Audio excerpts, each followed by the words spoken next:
Hi everyone, welcome to Cooking with Al. Today I'm going to show you how to make my version of minestrone soup.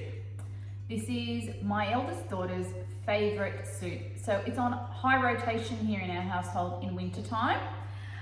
She loves the smokiness of the bacon bones, so I always use these bacon bones that I just get from the supermarket, and I also use, I get a large piece of ham and I just chop it up into pieces and I put them in the freezer. So I also do that with celery, onion and carrot, and I have these packets sitting in my freezer, which means that a lot of the chopping up is already done when I go to make the soup. So this is basically a soup where you can mop up any of your vegetables that are sitting in your crisper drawer in your fridge that need to be eaten. Or the great thing about this recipe is you can also use frozen vegetables. So today I had a packet of frozen beans in my freezer and I just chopped them up finely, just so that they fit on the spoon a bit more easily when you're eating your soup. I often have frozen zucchini in my freezer, which I have chopped up and then just put in the freezer. Today I've used fresh zucchini, but really, and I've also got frozen spinach here. Sometimes I use chopped up kale. Today I've got this frozen spinach, so I'm using that. I've got some beans and a tin of tomatoes, which I'm going to drain the juice off and only use the pulp.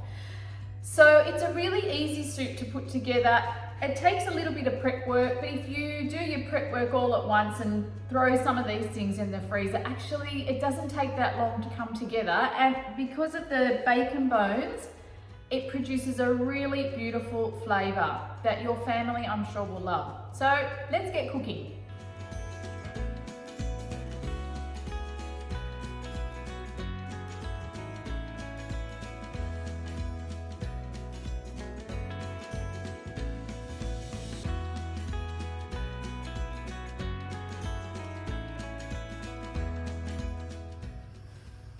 Okay, so here at the stovetop, I'm just going to pop some oil in the saucepan, a couple of tablespoons, and we're going to fry off the onion, celery and carrot first.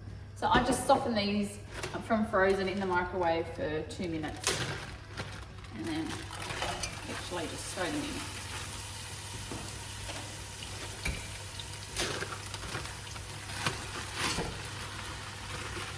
So they're actually still a bit frozen when I pop them in the pan, that's fine. I allow them to cook in the bottom of the pan enough so that the water that comes out from the frozen vegetables is fully evaporated off.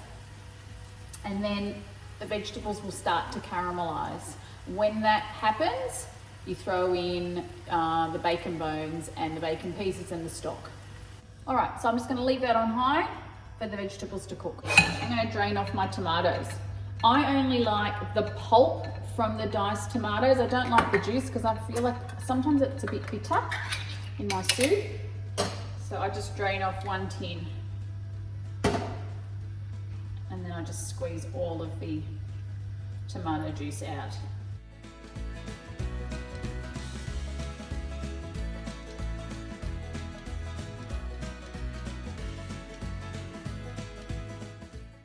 All right, that's enough. So that's the pulp you should be left with. Now I'm going to drain off my cannellini beans and give them a good wash.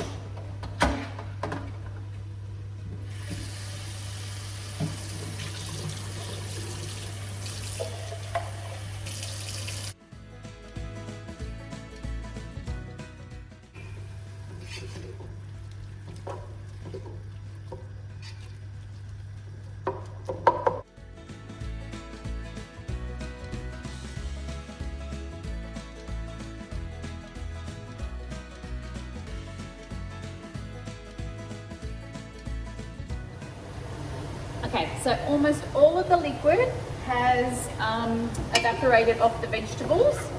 The smell of the cooked vegetables is filling the room and really sweet. So I know now it's time to start adding the other vegetables and the bacon. So first of all, I'm going to tip in the zucchini and the frozen spinach. Then I'm going to throw in the broccoli florets. Now my bacon pieces. Give them all a stir around.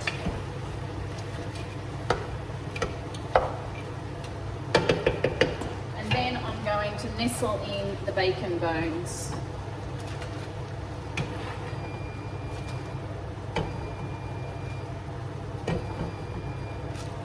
And I'm going to throw in the rind of a parmesan wedge that I've had. Okay, so now I'm just going to fill the pot up with the chicken stock.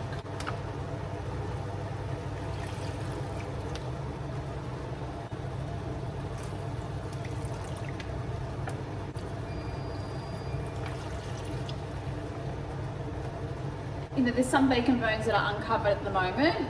When the vegetables cook, they'll reduce down and the bacon bones should then sit within the stock. If I don't think there's enough liquids later on, all I'll do is just add some extra water and some chicken stock, or just chicken stock from a packet.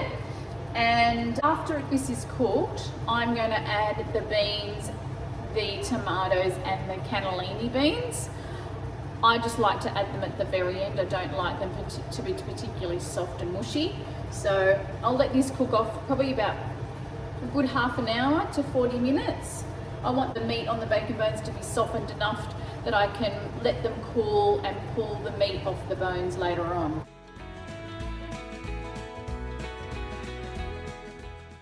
Okay, so we're back at the stove top, and I think my bacon bones are ready to come out of the pot. So I'm just going to put them in a bowl and allow them to cool so that I can then take the meat off, any meat off the bone, chop it up, and then I'll put it back in the soup. Alright, so at this stage I've turned the heat right off, and I'm going to add in now the green beans. Remember, they were frozen, so they'll just cook in the residual heat. I'm going to add the drained cannellini beans, and then I'm going to add the tomato pulp. Okay, so some people like pasta in their minestrone. I do like pasta, but I don't like cooking my pasta in the minestrone. I like cooking my pasta separately, cooling it in the fridge, and then adding it when I'm actually serving it for myself for lunch or for a dinner. Or if I take it to work, I just put the cold minestrone in a container, add in some cooked pasta, and then I heat it up at work. So it's up to you. It's your preference. You could cook some pasta like macaroni or some spiral pasta now in this soup. Maybe add a little bit more water or stock if you're going to do that, because the pasta will soak up. And it'll make it a bit thicker because the starches from the pasta will also thicken up the broth a bit. Okay, so I'm ready to serve up my minestrone soup for lunch. I'm just going to add the pork that bacon that I pulled off the bacon bones, and give the minestrone a good mix. Then I'm going to add it to my bowl that I've put some pasta in.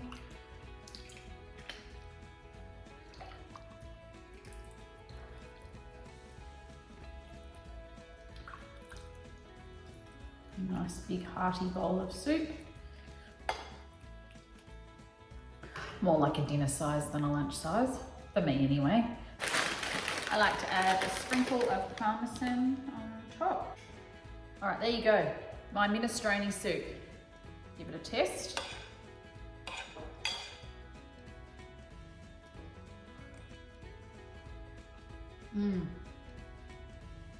Bacon bones, delicious. That is a lunch or a dinner packed full of veg and flavour. So I really hope you give it a go, and I hope you enjoy.